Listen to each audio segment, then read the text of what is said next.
Bismillahir Rahmanir Rahim. So we are still discussing the adab, the etiquette, and the laws surrounding Azan. ولا يؤذن للصلاة قبل دخول وقتها. Azan will not be called out. In other words, like we said, Azan is sunnat. You want to get the reward of Azan, etc., etc. You must call out the Azan in its proper time, right? Once the time is entered. Well, proper time means once the time is entered. Simple example is like say Zohar time comes in 1 o'clock. So you say you want to save time now, right? You're going to go somewhere. So I'm going to call out the Azan 5 to 1. You won't get the reward of calling out the Azan. You won't get the reward. Obviously, your Salah will be valid because remember, Azan is not a shart for Salah to be valid. Azan is not a shart, it's not condition for the Salah to be valid. But what he's saying is when we're saying that your Azan won't be valid, you won't get the reward of practicing upon this great sunnah of Rasulullah. In fact, it will be makruh. So we're saying, wala yu'adhinu. So like many times you think to yourself, maybe, we're in a hurry sometimes, we just call out the azan before the time, whatever. No, it has to be done in its proper time.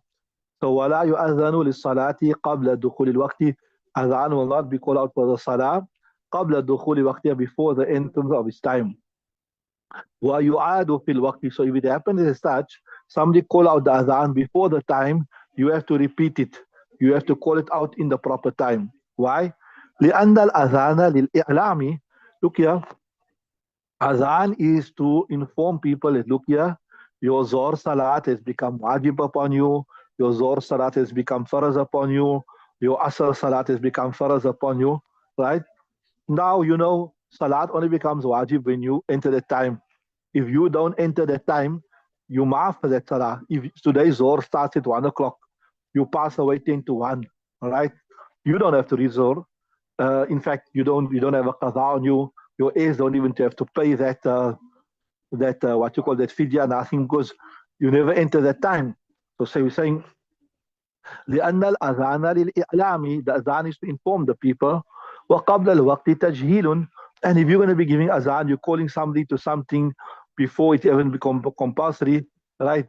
Right, then this وقبل الوقت تجهيل, you are making them ignorant, you're making them stupid, right?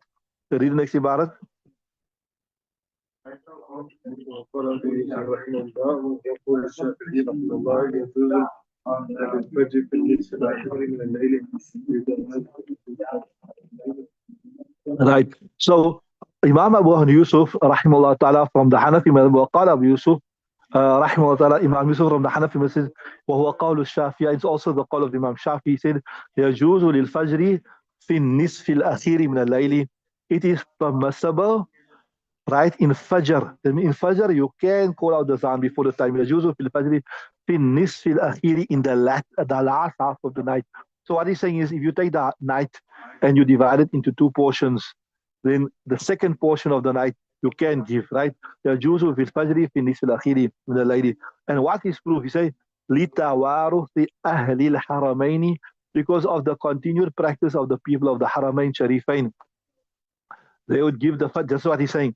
They would give the Fajr Salah, give Azan for the Fajr Salah in the last part of the night, right? Right? So we say, وَالْحُجَّةُ عَلَى الْكُلِّ. We got our clear proof that debunks this is, وَالْحُجَّةُ عَلى الْكُلِّ قَوْلُ عَلَيْهِ السَّلَامُ, the statement of Nabi Sallam, لِبِلَالٍ, when Nabi Sallam said, لَا تُؤَذِّنْ حَتَّى يَسْتَبِينَ لَكَ الْفَجْرُ.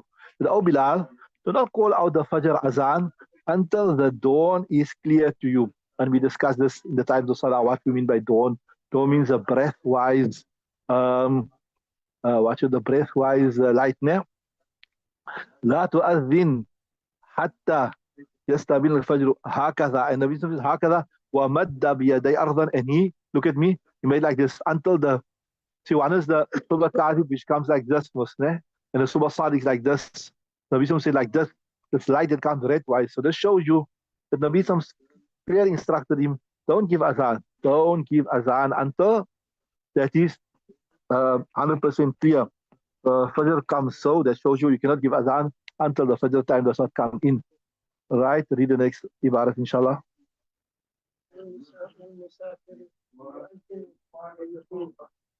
قوله عليه السلام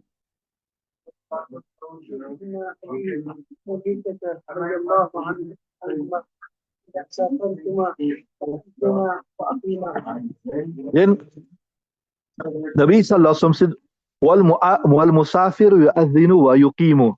Yeah, let's look at the example of maybe you just traveling with a group of people. Just understand it's like this. You're traveling in the wilderness, right? You're traveling, you're going, then you say, وَالْمُسَافِرُ يُؤَذِّنُ وَيُقِيمُ. The musafir, he will call out the adhan, will call out the iqamah. Why? Right? قولي السلام. What's the proof?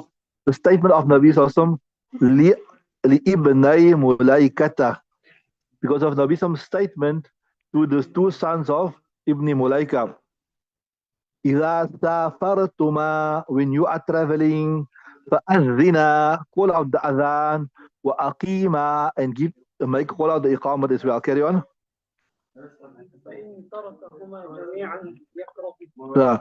So if you are traveling alone, right? I mean, you are traveling not alone, sorry. You are traveling with somebody, with a group, you got a party, whatever. And for intarakahuma, you leave out both the adhan and you leave out the iqamah, both of them. Yukrah, that is makruh. It is a means of deprivation of reward. So sometimes husband, wife are traveling, even husband or wife traveling, stop by the Shell Ultra City, etc., wherever, then they should call out the adhan also. Obviously, the husband, not the wife, we discussed it there, still call out the adhan, right? Uh, and I told you it also comes in the kitab here. Why? Why call out the adhan? Why call out the iqamah? Because remember, the most complete form of salah is a salah with adhan and a iqamah. So even though you are not reading the salat in the most complete form in the masjid with the adhan and iqamah, try to replicate it. Try to replicate it. Try to read the adhan and iqamah in the most complete form. Try to read the adhan and iqamah in the most complete form by calling out the adhan and giving the iqamah, etc. Right? So, فإن تركهما جميعا يكره, right? Carry on. So, ولو اكتفى بالإقامة جازا. But if you are traveling,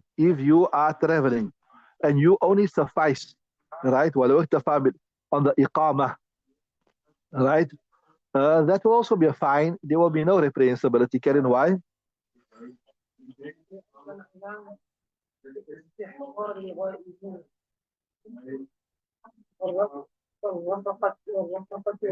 Yeah. Give me a reason. Why is it okay? Why is it okay that you suffice on the iqamah? Say, look here. Look at لأن الأذان لاستحضار الغائبين. The adhan is to istihdar, to bring present al-ghaibin, to bring the absent people present. Like when you're in a masjid, you call out the adhan so that all the people that are not there must come. But here, when you are traveling, you and your wife or your family, you are traveling, you're stopping by the Shell Ultra, etc., whatever, there aren't other people that you're really calling towards the salah, so it is not so necessary. So they say, وَالرَّفَقَةُ حَاضِرُونَ, the companions are present. This word here is similar, like, you get a jama on the fa'alatun scale, like I told you, fasiqun, fasaqatun, fajirun, fajaratun, qatilun, qatalatun, rafiqun, rafiqun, compare rafaqatun. Anybody knows any other scales, words on the scale? The jama which comes on the fa'alatun scale? Qatala, fasaqa, fajara. What else?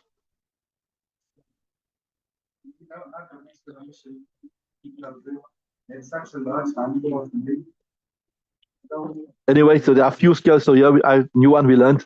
Rafiqun, rafaqatun. The companions, carry on. Yeah. So they're giving a reason why you can suffice without the adhan, but you need iqamah. You need iqamah. Well, iqamah to the iqamat li'a'lamil iftitahi. It is to inform that we are now starting the salah. And they need it. Why? Maybe everybody is sitting, they're making zikr, they're waiting for the imam. So to show that we're going to start the salah now, there is need for him to call out the iqamat, right?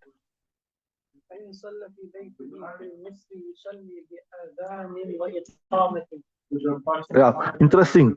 مسلا فإن صلى في بيته في المصري, يصلي بأذان وإقامة. If he prays in his house, right, in the town, فصلى في بيت in the Misr, إن صلى في بيته في المصر يصلي بأذان وإقامة, he will pray with أذان and إقامة, right, ليكون الأداء على هيئة الجماعة, right, so that the discharging will be like, as close as possible to the full, which is Jama'ah. So what he's saying here is, understand this, Mr. If you are in a place and you're reading by your house, for whatever reason, you're not supposed to be reading by your house, but you're reading by your house with your wife or your children, whatever, and the Azan is called out in the locality. So according to this ibarat here, you must still call out the Azan. So for inshallah fi baiti fil misr, because fil misr means in the town. And obviously in the town you are going to hear the Azan, right? Yusalli bi azanin wa iqamatin. You will pray with Azan and Iqamah. Why? لِيَكُونَ الْأَدَاءُ عَلَى هَيَةِ الْجَمَاعَةِ, so that means the charging على هيئة الجماعة will be in the full form of a Jama'ah. Carry on.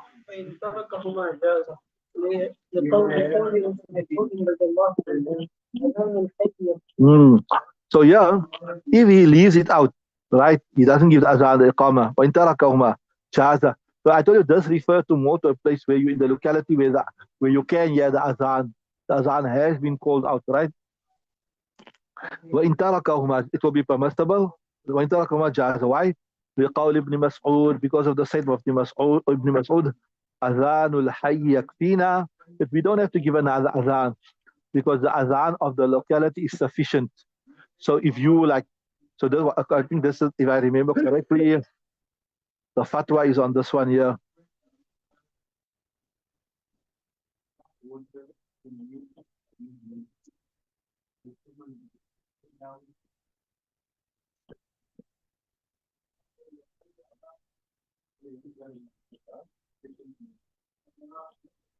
Yeah, I'm just seeing the Shara, but as far as I remember, we can check this up. You people must learn, you must have an inquiring mind also. What must you do? If you show interest in checking things, I will bring up more kitabs to you. I got a lot of kitabs, but other kitabs I brought from the house here, but nobody really checks it. That's why I never bring even. I can bring more kitabs from the house. As far as my memory serves me, the fatwa is on this, that if you are in a place where the Adhan has been called out already, especially if you can hear the Adhan, especially if you can hear the Adhan, then it's not necessary for you to call the Adhan out. Although here in the kitab that Ibarat suggests, just tell me in your kitab, what does it say? Whose Ibarat is it? It's Quduri or Jami Saghir. Check there. Just فَإِنْ صَلَّى فِي بَيْتِهِ فِي الْمِصْرِ يُصَلِّي بِأَذَانٍ وِإِقَامَةٍ. You know the Hidayah is the overline Ibarat is made up of the Ibarat of Quduri Sharif and is made up of the Ibarat of Jami Saghir. Ne? See there if you can find out whose Ibarat is. It's not in my kitab. My kitab doesn't say here, which is.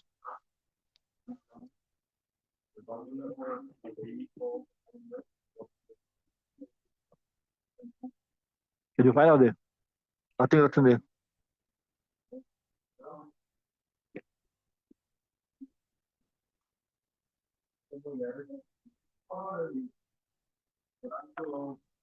Nothing. Okay.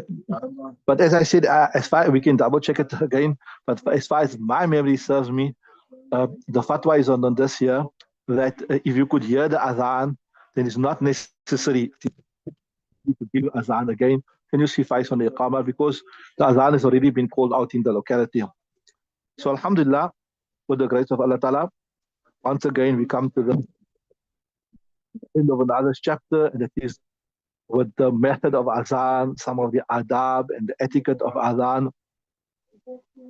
There are maybe other adab, there are etiquette that are discussed in what we term as the mutawwalat, the long kitabs. I mentioned to you before that you can't have all the masail in these kitabs that taught. It will take them ages. It will take you years to teach everything. But normally the ulama choose like concise books where you can get the main things. If you want the finer details, then you have to go to the mutawwalat. So these kitabs are just there to teach you how to go to the bigger kitabs and check. So we've covered most of the adab, the etiquette, the laws, etc. with regards to Azan. Yes, I agree with you. There might be some things that hasn't been covered here. Finer aspects, finer adab, finer etiquette, etc., etc. So for that, you have to go to the what we term as the mutawwalat. طول يطول مطول مطولات, which is اسم المفعول. And obviously, to how to read these books, how to access books, that is what you get the تخصص في الفقه, to become a mufti. Or if you're sharp enough, you don't have to become a mufti. If you already, from now, you develop the attitude, when you have some questions in your mind, you go to the Khariji Kitab. What does Khariji Kitab means? Khariji Kitab means the Kitab is not taught in a madrasa. If you develop that attitude now already, that, oh, there's a question here I got in my mind, let me go check it up. You ask the Ustad, which Kitab can I check this? I want to check more of this up. Then you can build your own ability to check up extra. Otherwise, if you don't develop that, then to learn to check what books to check, then you will have to do that in the, either you call it takhassus fil fiqh, that is like a ifta course, right? So you can't do it on your own because the ulama have to teach you which other books that has the fatwas in, which other ghair muftabi, etc. Anyway, we've come to the end of that chapter there. Allah Ta'ala accept it. Allah Ta'ala put it is on our mizan. Allah Ta'ala show it to us.